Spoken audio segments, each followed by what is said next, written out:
First and foremost, I want to thank Jesus Christ, my Lord and Savior. Without him, I would be nothing. You just won the biggest fight of your career, you know? America doesn't want to hear your thoughts on Jesus. And, you know, keep that stuff at home. Out there fighting and you're being interviewed, they want to hear about the fight. Love Jesus all you want. Just don't have to do it publicly. You know, talk about your fight. You know, people don't want to be preached to. Let's talk about it. You know, I can say he said one thing right. America doesn't want to hear about Jesus because America is too wrapped up and caught up in sin. The people who don't want to hear about Jesus either have the wrong perspective and idea of who he is, or they're in love with their sin.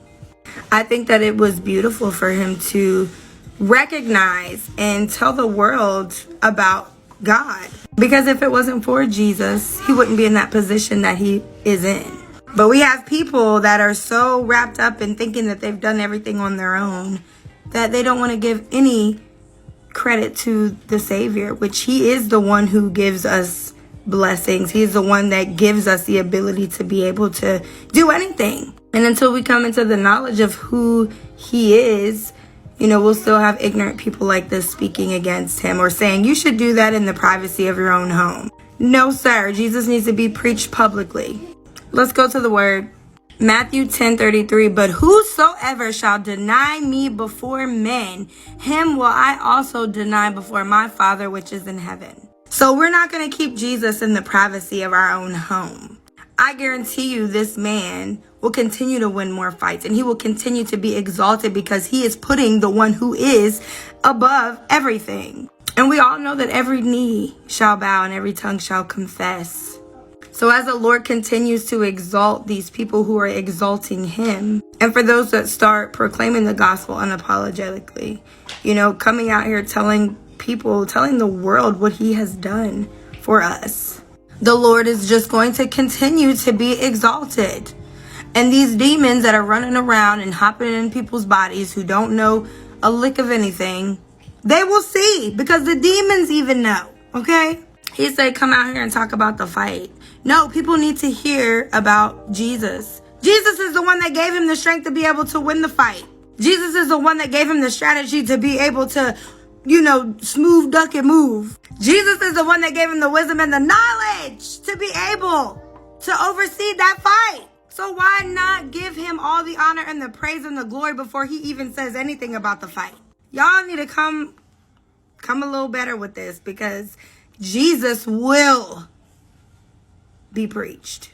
Talking about some don't nobody want to hear about that. That really ticked me off because, excuse me. And then, not even to mention, I didn't watch the whole fight or the interview, but it's like you waited until you were around somebody else to say what you said. You didn't say that to that man's face. So, at the end of the day, we're going to continue to preach Jesus.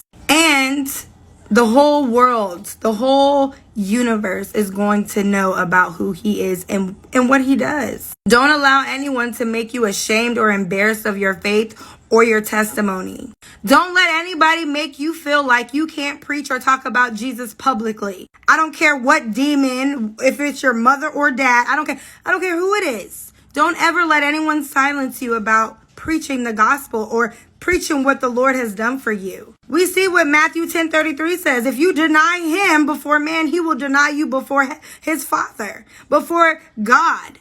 And we don't want to be denied because, you know, you got a one-way ticket to hell if that's the case. And it's not that, you know, we're preaching if you do these things, you're going to hell. No, it's about God and having a relationship with him and loving him. Yes, hell will be the demise for those who choose otherwise, but come into the truth and let him love on you. A lot of people are hurting. A lot of people are going through things. And it's like, Jesus is the solution.